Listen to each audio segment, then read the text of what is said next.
Alright friends, welcome back to questions and answers for 44th week. This is from 31st October to 6th November. Look at the first question. When New Zealand Prime Minister John Key visited India, 6 MOUs were signed, and 2 important MOUs include between Interglobe Aviation Limited or Indigo Airline, all of you are familiar with Indigo Airline, and CTC Aviation.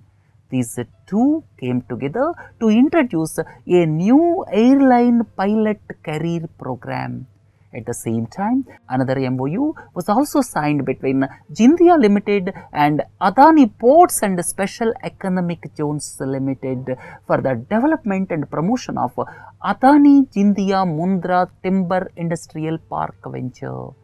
And look at the next issue. This is the 2 states which implemented National Food Security Act 2013 from November 1 are Tamil Nadu and Kerala. These 2 are the last states to implement. With this, total 29 states and 7 union territories, total 36, implemented National Food Security Act of 2013. As per this act, 2/3 of the nation's population will get, or you can say are getting, subsidized food grains. And here coarse grains are being given at rupees 1 per kg, wheat is given at rupees 2 per kg, and rice is given at rupees 3 per kg. And out of the government's subsidies, the highest subsidy outgo is for food subsidy. Please do not forget, the highest subsidy outgo from the central government is for food, followed by fertilizers, followed by petroleum products. These things don't forget. And look into the next one. India celebrated National Unity Day. Otherwise you can say Rashtriya Ekta Divas. This was celebrated on 31st October, and a run for unity was also held across the country. 31st October is into the news because of the birth anniversary of Sardar Vallabhbhai Patel. Sardar Vallabhbhai Patel was born in Nadiad in present-day Gujarat in the year 1875 on October 31, and he was the first Home Minister of the country, and he was instrumental in integrating more than 500 princely states after independence. And there was a lot of resistance for integration of princely states like Hyderabad, Junagadh, but Sardar Vallabhbhai Patel stood like a rock, and he is the man, that's why called Iron Man of India. So this Rashtriya Ekta Divas is celebrated on 31st October. Look into the next one. Bonomi Transactions Prohibition Amendment Act 2016 came into force on 1st November. The existing Bonomi Transactions Prohibition Act from now onwards will be known as Prohibition of Bonomi Property Transactions Act, or otherwise known as PBPT Act. Prohibition of Bonomi Property Transactions Act, and here it prohibits Bonomi transactions. Basic advantage of this act is it clearly defines Bonomi transactions, and violation is punishable up to imprisonment of 7 years and fine. And at the same time, it gives power to the government for confiscation without payment of compensation. Then name the state government which signed a FinTech cooperation agreement with the Monetary Authority of Singapore. That is Andhra Pradesh government, basically to promote innovation in financial services. Andhra Pradesh government signed FinTech cooperation agreement with the Monetary Authority of Singapore. Then Reserve Bank of India has set up second banking ombudsman office in New Delhi, and this is the 16th in the country, and banking ombudsman is appointed by Reserve Bank of India, and at the same time the appellate authority is Deputy Governor of Reserve Bank of India. And please do not forget This is external ombudsman, and all the public sector banks as well as some of the private sector banks along with some of the foreign banks operating in India are required to establish their own internal ombudsmans, which is known as CCSO, Chief Customer Service Officer. Right. So, with this, let us look at the next question. The first national tribal carnival. This was held for the first time, and this was held in New Delhi basically to promote inclusiveness among the tribals. Total 1600 tribal artists and around 8000 tribal delegates from across the country took part. And look into the next one. Who has been appointed as the new chairman of Global System Mobile Association, GSMA? This is a global telecom body, Global System Mobile Association. This is a global telecom body and the founder and chairman of Bharti Enterprises. If I say Bharti Enterprises, you may not understand, but if I say Airtel, you may understand easily. So, the owner of Airtel, that is Sunil Bharti Mittal, will be the first Indian to be elected as chairman of GSMA. GSMA means Global System Mobile Association. Recently, all of you are familiar with bird flu. Bird flu started in ICANN Deer Park in Castelli, and at the same time, bird flu was also detected in Gwalior. And in view of this, Dr. Munialappa committee was constituted to monitor bird flu situation, and this will help the state governments for taking steps to contain the spread of avian influenza. But one positive aspect is this avian influenza H5N8 is not that harmful to the humans, whereas H5N1 is harmful to the human beings. First National Ayurveda Day. This was celebrated on the day of Dhanteras. Dhanteras is nothing but Dhanvantari Jayanti, and for the first time, Government of India declared National Ayurveda Day, and this will be celebrated every year from now onwards on the occasion of Dhanvantari Jayanti or Dhanteras. And this year, the theme is Prevention and Control of Diabetes through Ayurveda, and this is being looked after by the Ministry of Ayush, and the Minister for Ayush is Shripad Eso Naik. These things do not forget.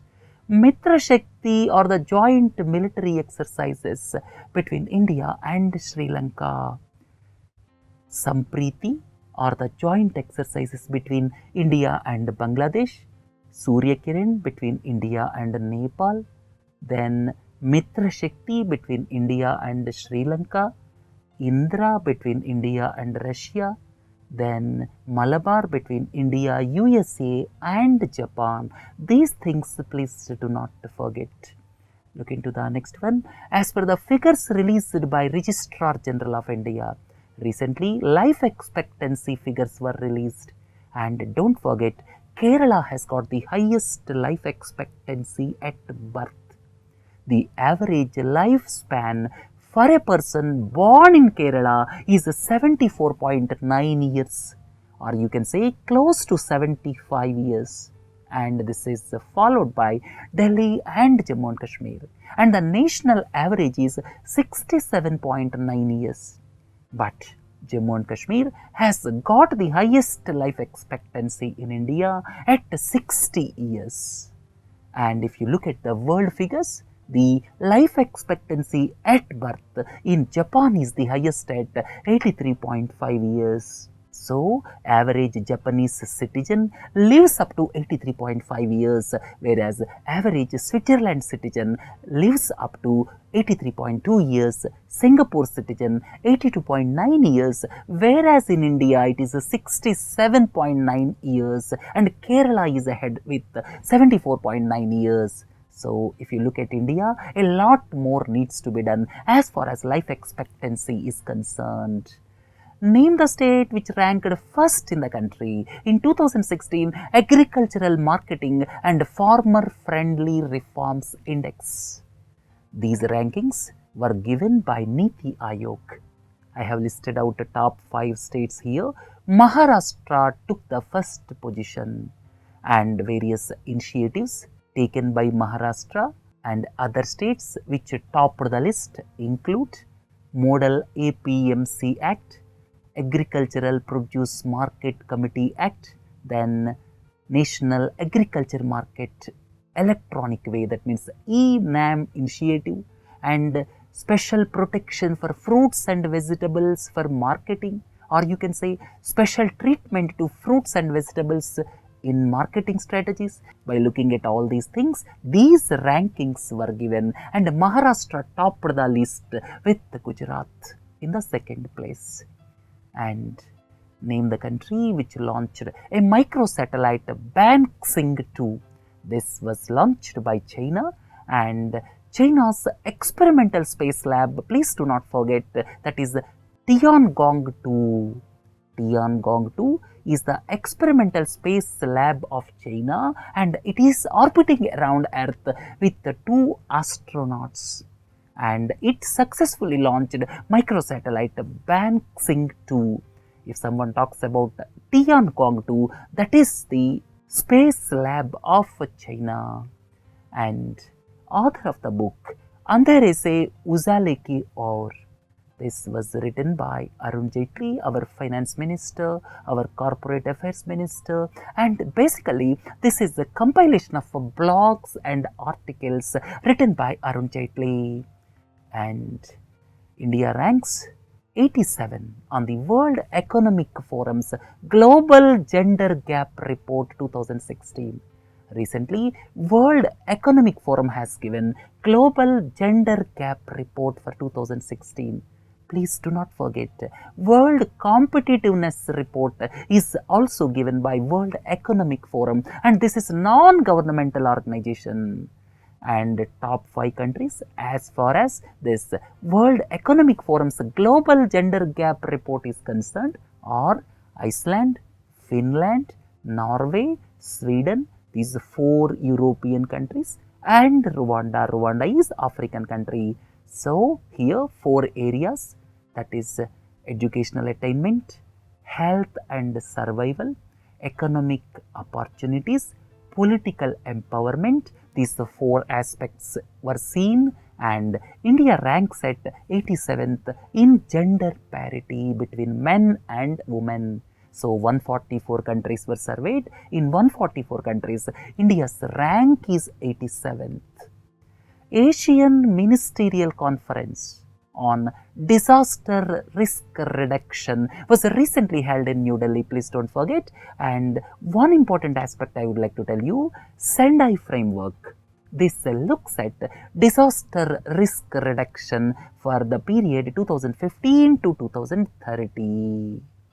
And name the 2 states which topped the list of ease of doing business in 2016 All India rankings. Andhra Pradesh and Telangana. These are 2 states topped the list, and Gujarat is in 3rd position, and these rankings are based on 340 points business reform action plan for the period from July 2015 to June 2016. Andhra Pradesh and Telangana topped the list jointly with 98.78%. Please look at the percentages I have given here, and interesting aspect is 12 states scored more than 90%. The oil ministry raised a total demand of $1.55 billion on Reliance Industries Limited and other oil firms associated with RIL. So why the demand was raised? Because of the reason that these oil companies unfairly enriched natural gas reserves, that means adjacent natural gas reserves belonging to ONGC. So they have taken adjacent natural gas reserves belonging to ONGC. So based on this allegation, $1.55 billion Demand was raised on RIL and others. Now RIL is thinking of going for arbitration. Incredible India campaign, all of you are familiar with this. This is basically to promote tourism. And as per the news reports, our Prime Minister Narendra Modi is going to be the mascot of Incredible India campaign. First International Agro Biodiversity Congress 2016 was recently held in New Delhi. And basically, this discussed various issues pertaining to efficient management of gene banks, then science-led innovations in genetic resources, at the same time crop diversification, etc.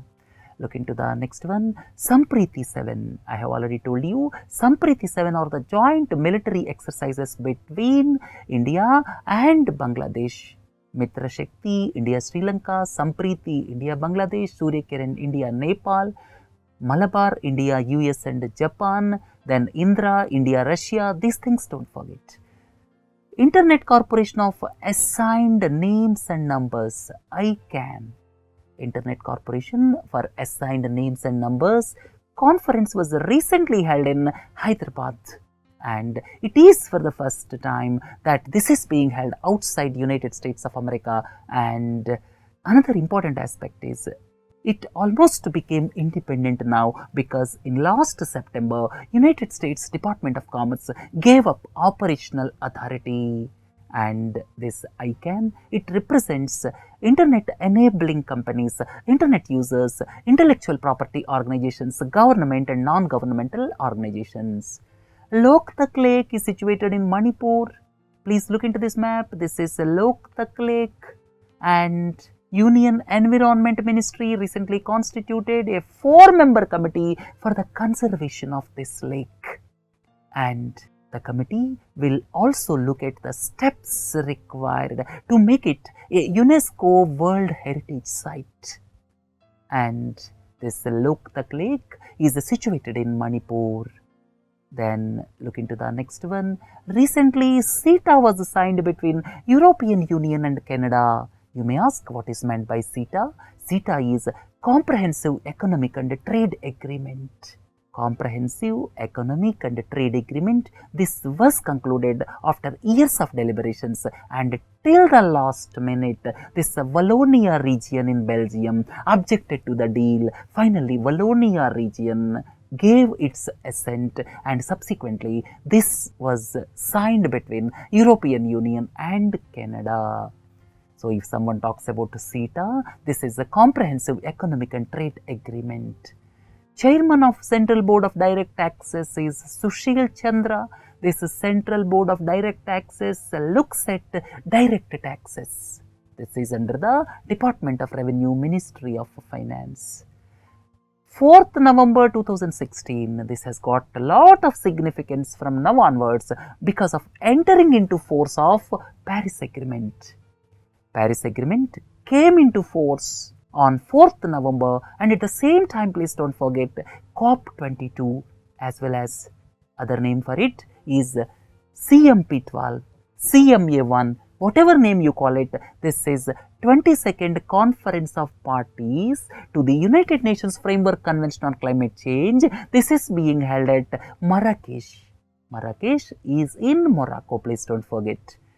Look into the next one. Name the state which got first rank in energy efficiency. Andhra Pradesh has got the first rank in energy efficiency, and it has got 42.01, followed by Rajasthan with 41.89. And in Andhra Pradesh, in just 2 years, emerging LED technology was adopted in massive scale in domestic and urban street lighting sectors. So if someone talks about agriculture practices, the first rank has gone to Maharashtra. If someone is talking about energy efficiency, the first rank has gone to Andhra Pradesh. If someone is talking about ease of doing business for states, the first rank has gone to Telangana and Andhra Pradesh combined. Right friends, with this let us conclude the questions and answers for 44th week. Have a nice day. Thank you.